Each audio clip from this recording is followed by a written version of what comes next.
Assalamualaikum warahmatullahi wabarakatuh. Berjumpa lagi ya teman-teman semua pada kesempatan kali ini. Sembari saya ini menunggu dagangan ya. Jadi di sini saya baru buka 2 hari dan saya akan menjawab ya teman-teman dari komentar sahabat kita yaitu eh, Muhammad Iska ya 9083. Jadi ini ada 2 pertanyaan ya teman-teman. Yaitu yang pertama adalah fungsi biang pada adonan odading itu buat apa kan seperti itu. Nah yang kedua adalah apakah kalau ngadon pakai mixer itu udah nggak perlu pakai biang lagi. Nah ini jawab pertanyaan yang menarik ya teman-teman. Sembari ini saya jelaskan sedikit ya tentang 2 permasalahan ini. Jadi perlu saya sampaikan ya teman-teman bahwa membuat adonan itu kan ya tergantung dari kenyamanan kita sebenarnya. Oke, saya langsung saja menjawab yang pertanyaan pertama, fungsi biang pada adonan odading itu buat apa. Nah teman-teman ya, biang itu sendiri itu adalah asalnya adalah dari fermentase ya, dari hasil tepung dan pengembang itu sendiri. Kalau bahasa kita biasa itu disebut dengan tape ya, seperti itu. Nah jadi fungsinya itu sendiri adalah untuk membantu ngembangnya adonan atau mempercepat adonan itu sendiri. Nah tetapi pada dasarnya apakah biang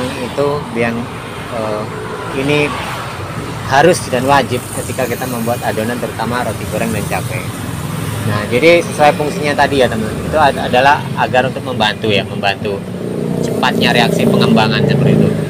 Nah kan tetapi ya teman-teman, kalau saya menggarisbawahi bahwa biang pengembang ini itu biasa kalau saya pribadi memakainya yaitu ketika kita itu di daerah-daerah seperti daerah-daerah dingin seperti itu. Karena kalau di daerah-daerah dingin itu biasanya kalau kita membuat adonan itu sering kali kita tuh mengalami kendala ya seperti itu. Jadi karena faktor cuaca ini kan, beberapa kali saya sudah menyampaikan bahwa kalau faktor cuaca ini biasanya tuh akan menghambat ketika kita membuat adonan itu sendiri.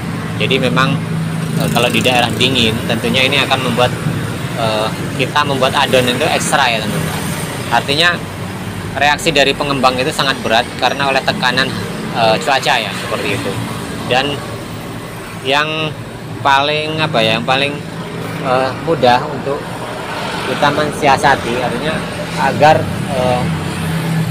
cepat ngembangnya yaitu dengan cara memberikan fungsi biang itu tadi seperti itu kalau di daerah-daerah yang agak dingin lah, cuaca yang agak artinya dari suhu tertentu ya seperti itu. Tapi kalau dengan daerah-daerah seperti tempat saya sekarang jualan seperti itu di Kalimantan itu kan, menurut saya itu tidak perlu ya teman-teman. Jadi tidak perlu karena akan mudah ngembang ya seperti itu. Jadi di daerah-daerah seperti ini tuh akan cepat ngembang.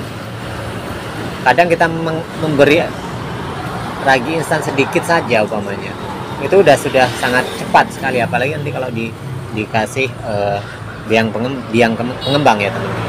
Nah itu untuk fungsi pengembang sendiri ya teman-teman. Jadi menurut saya itu tidak perlu ya, tidak wajib. Tapi kalau teman-teman berjualan di daerah-daerah dingin, itu apa salahnya itu untuk mempercepat ya proses pengembangannya roti goreng ataupun bolang-baling atau odading ini ya. Nah yang kedua teman-teman ya, apakah kalau ngadon pakai mixer itu udah nggak perlu pakai biang? Nah ini berkaitan sebenarnya.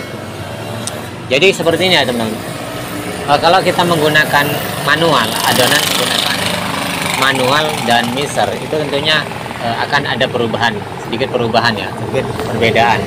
Karena kalau kita menggunakan mesin itu kan hasilnya sebenarnya lebih bagus ya, ataupun dengan mixer ya, itu hasilnya akan lebih bagus dan nantinya adonan itu sendiri lebih elastis ya seperti itu dan lebih mulur. Nah, tetapi pada prakteknya itu akan mengalami suatu transisi atau perubahan. Upahnya kita ini sebelum kita menggunakan mixer kita harus belajar dulu. Walaupun kita sudah biasa menggunakan membuat adonan dengan manual kan seperti itu. Jadi kita harus belajar dulu lebih lebih detail lagi karena nanti dari segi ukuran Biasanya kalau dengan mixer itu kan berbanding kebalik ya dengan kita membuat adonan dengan manual.